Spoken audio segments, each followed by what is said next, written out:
Assalamualaikum warahmatullahi wabarakatuh. Hamdan wa syukran lillah, wassalatu wassalamu ala rasulillah, amma ba'da. Wa qala Rasulullah sallallahu alaihi wasallam, iqra'ul Qur'an fa innahu ya'ti yaumal qiyamati syafi'an li ashabi. Ustadz-ustadzah, ayah bunda yang dirahmati Allah subhanahu wa ta'ala, serta anak-anakku yang dibanggakan oleh Allah. Ramadan adalah bulan Al-Quranul Karim.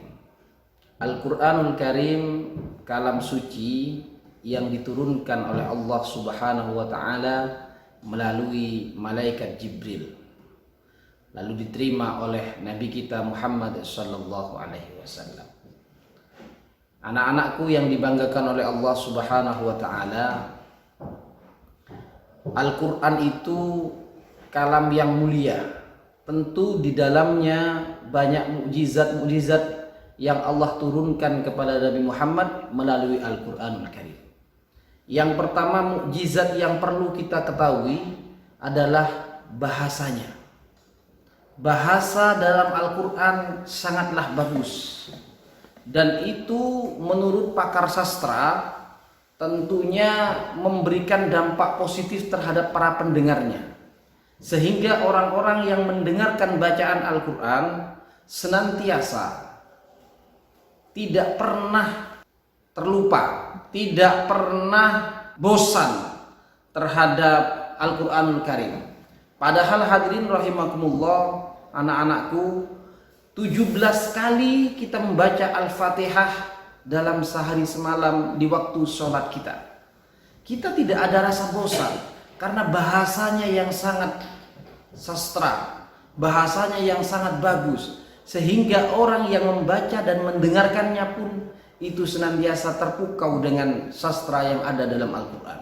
Contoh dari gaya bahasa yang bagus, ketika Umar Ibnul Khattab pulang mendengar adiknya yang membaca surat Toha, beliau langsung marah. Ketika marah langsung mengambil pedang dan berangkatlah ke rumah Rasulullah Shallallahu Alaihi Wasallam. Ketika sampai di depan rumah Rasulullah, Umar Ibnul Khattab mendengar bacaan Al-Quran yang sangat merdu yang dibacakan oleh Rasulullah Shallallahu Alaihi Wasallam. Seketika itu pula akhirnya Umar Ibnul Khattab mendapatkan hidayahnya Allah melalui dari bacaan-bacaan Al-Quran yang iramanya menyentuh, bahasanya rapi, bersastra tinggi. Yang kedua, susunan kalimatnya.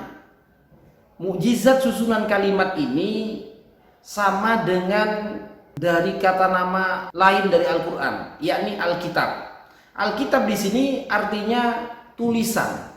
Tulisan di dalam Al-Quran itu senantiasa bagus, rapi, dan itu memberikan dampak positif bagi orang-orang yang menelitinya. Contoh dalam susunan yang sangat rapi di dalam Al-Quran adalah di dalam surat Al-Ikhlas. Itu diakhiri dengan harful qalqalah atau huruf-huruf qalqalah di akhirnya, yakni dengan bacaan Qul huwallahu ahad. Ayo anak-anak bisa menirukan? Oke, bagus. Allahus samad. Oke, tirukan. Lam yalid wa lam yulad. Oke, bagus. Wa lam yakul lahu kufuwan ahad. Di akhir dari ayat Al-Ikhlas ini semuanya adalah huruf qalqalah berbentuk dal. Ini adalah susunan yang sangat rapi, yang sangat bagus, serta secara sastra maupun secara tulisan memberikan makna yang mendalam, sehingga termasuk dalam mukjizat Al-Quranul Karim.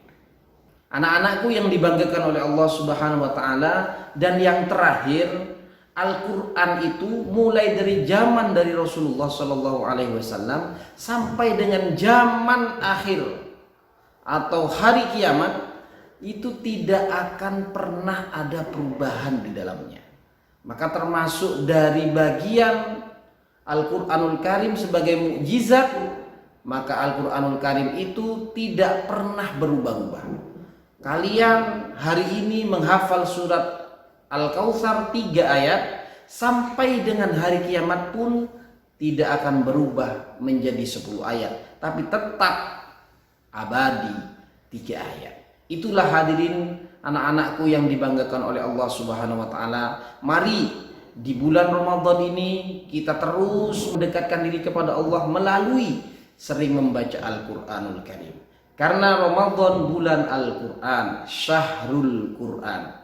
Mudah-mudahan yang singkat ini memberikan pencerahan kepada kita sehingga kita semua senantiasa mendapatkan syafaatnya dari Al-Quranul Karim seperti yang telah disampaikan oleh Rasulullah dalam hadisnya.